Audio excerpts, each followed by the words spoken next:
All right, hello doers. My name is Jose Ignacio and welcome back.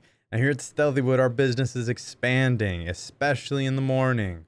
Now our manufacturers are eager to build products and the procurement team has to make sure they have everything they need for the day. So today we'll discuss replenishment methods. Now since there's so much to do, how can we reduce all of the tedious and time-consuming tasks that surround procurement? Well, inside of Odoo, we use a specific method for automatic reordering, which we call reordering rules. Now, in manufacturing, we want to ensure our components are in stock to avoid unnecessary production delays. We can skip having to manually check which components are running low and instead use reordering rules to automatically create purchase orders. It's beautiful. Now, when you set up reordering rules, Odoo performs a series of procurement operations automatically based on the logic you give it for the product or the groups of products. Now, how it works is when inventory levels drop beneath a certain threshold, Odoo automatically creates a request for quotations or RFQs for my acronym lovers. Now, Odoo also lets you use reordering rules to automate the creation of manufacturing orders from a sales order. I'll explain how to configure this at the end of the video as well. So, enough chit chat, let's hop into our Stealthywood database.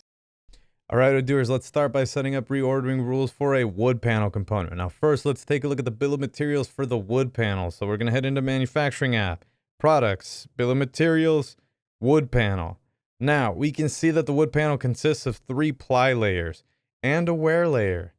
Now, we manufacture a lot of wood panels at Stealthywood, so I want to automate the ordering process for its components using reordering rules.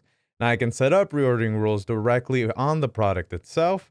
And in our case, I already configured a reordering rule for my wear layer. So we're all good right there.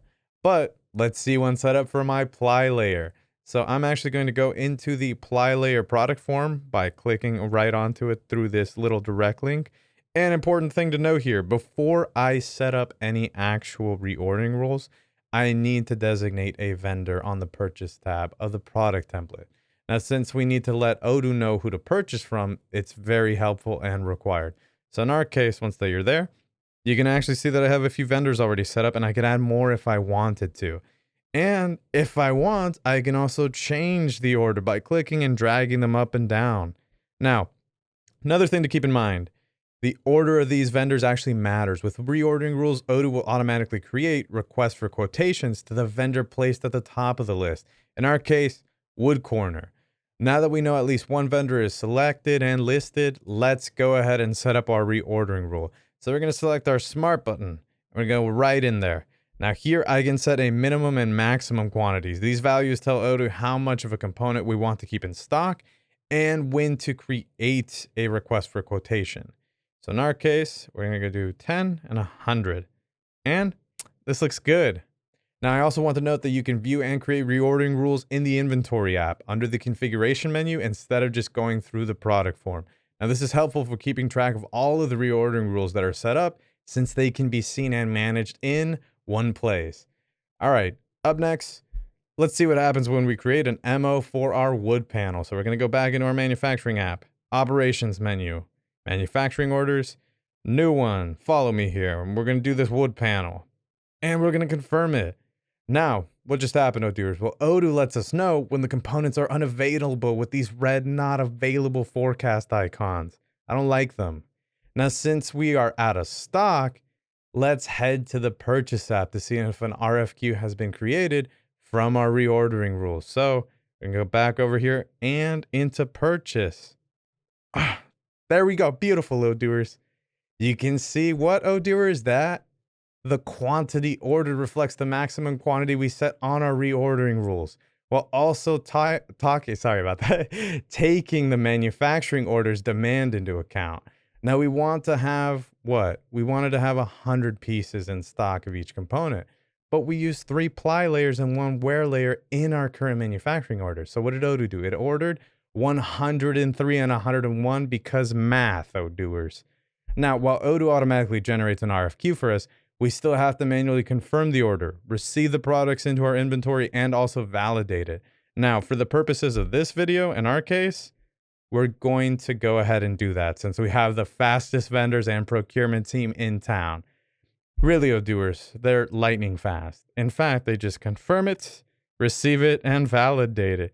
And we're going to follow this Dutch Crunch breadcrumbs back to the MO. And look at that. We have enough raw materials now, Odooers. Beautiful. Okay. Now I want to show you a nifty trick using reordering rules.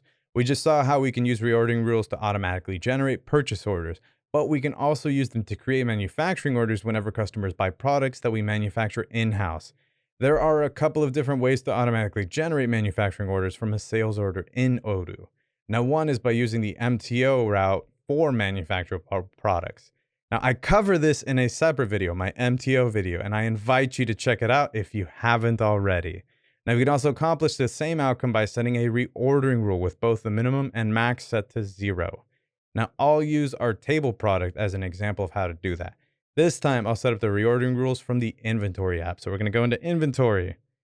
And what are we going to do there, Odooers? Well, we're going to go and look at our products. In this case, we're going to go into configuration and reordering rules. Now, I'll create a new rule for my product, the table, and define both the min and maximum, as I talked about, as a solid 0. Now, I'll double check that the manufacturer route is activated on my table's basic product form, and look at that, it is. Now, let's create a sales order because we need to see how this works in action. So we'll hop over to the sales application and make a new quotation. So while we're here, we'll do that. And let's say our customer, Azure Interior, wants to buy 1 table. We'll confirm this quotation, turning it into a sales order. Now, when we head over to the manufacturing app, and this time view our manufacturing orders, we'll see a new MO connected to our sales order was automatically created. And look at that. If we check it and look at this miscellaneous tab, boom. The source document states what? It states OP, and that stands for order point, which indicates that this MO was created as an inventory replenishment using reordering rules. Since I didn't set up any work orders for this product, all that's left to do is to mark this MO as done, and then you basically just hit apply. Now we can go back to our sales order using over here into the sales app and process the delivery. And then in this case, we'll finally hit validate and then apply the done quantities, thus completing the delivery and the sales flow. And boom, there we have it, Odooers. What a hot, fast day. Now we know how to use reordering rules to automate the procurement process to ensure that we always have parts available for manufacturing. We also reviewed how, reordering rules set to 0 to link over to sales order and into manufacturing orders as well. Oh my God, we went through so many things. Now, this reordering trick over here is also useful for managing sub-assemblies for products with multi-level BOMs. I know you can use Odoo's reordering rules to your company's advantage. And as always, I'll see you in the next video. Go grab a snack.